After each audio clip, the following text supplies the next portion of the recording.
प्रधानमंत्री मोदी के खिलाफ साजिश रची जा रही है। 2047 तक हिंदुस्तान को इस्लामिक राष्ट्र बनाने की प्लानिंग हो रही है। और आपको बता दें, इस बीच एक और विस्फोटक खुलासा हुआ है। यह खुलासा आतंकवादी संगठन आईएस खुरासान से जुड़ा है। भारत में इस्लामिक राष्ट्र वाले खतरनाक मंसूबे वाले खुरासान ग्रुप ने अपनी टेरर मैगजीन में प्रधानमंत्री मोदी के खिलाफ जहर उगला है। देखिए आप।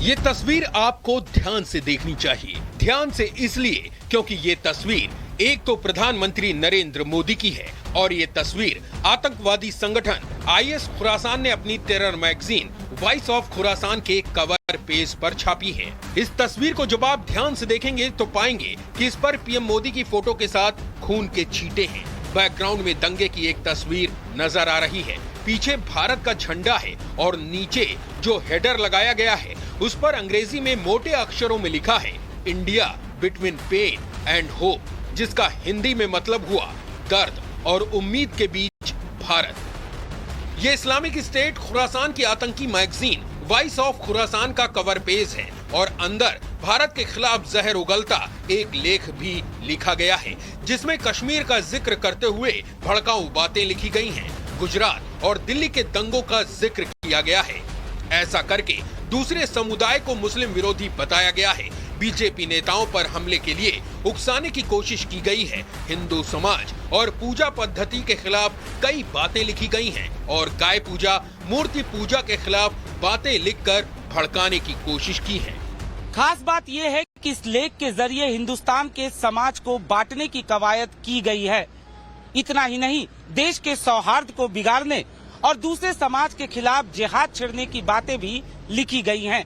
गुजरात और दिल्ली के दंगों का जिक्र करते हुए एक समाज को एकजुट होने और बदला लेने की बात कही गई है। कुछ ताकतें हैं, खासकर पाकिस्तान की आईएसआई, उसके भाड़े के पिट्ठू आईएस खुरासान, अलकायदा वगैरह वगैरह, बड़ी देर से इनका निशाना है हमारे देश के ऊपर। बड़ी जलन है इन्हें, बड़ी कुड़ है कि हमारा देश इतनी तरक्की, इतनी प्रोग्रेस क्यों कर रहा है। और खासकर प्रधानमंत्री मोदी के नीचे उसको तो ये लोग खास टारगेट बनाना चाह रहे हैं। इस्लामिक स्टेट खुरासान की मैगजीन के इस लेख में हिंदुस्तान के युवा मुसलमानों को बरगलाने की नाकाम कोशिश की गई है। अफगानिस्तान बेस्ड इस आतंकी संगठन ने अपनी मैगजीन के जरिए मोदी और भारत विरोधी एजेंडा चलाने की साजिश रची है। खास समुदाय के लोगों को भड़काकर भारत में इस्लामिक राष्ट्र बनाने के नापाक मंसूबे भी जाहिर किए हैं। भारत में उपद्रव हो, भारत में गदर हो, भारत में मारकाट हो, और उनका सबसे बड़ा नया तरीका यह है कि भारत में कम्युनल डिसहार्मनी हो, भारत के अंदर जो है वैमनस्य फैलाया जाए, कम्युनिटीज के बीच में लड़ाया जाए, मराया जाए, खूब यहाँ पे तहस नहस हो। आईएस खुरासान की साजिशों का जब राष्ट्र हित में पर्दाफाश हो रहा है तो ये भी ध्यान रखना चाहिए कि इस्लामिक राष्ट्र के ऐसे ही मंसूबों का सच पटना से भी उजागर हुआ है।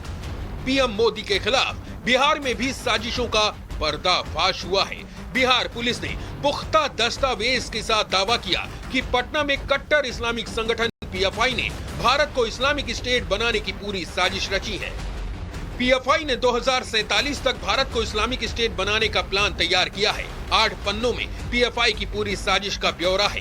पुलिस ने खुलासा किया है कि पीएफआई को इस साजिश के लिए विदेशों से फंडिंग हो रही है। पाकिस्तान और बांग्लादेश समेत कई देशों से फंडिंग की जा रही है।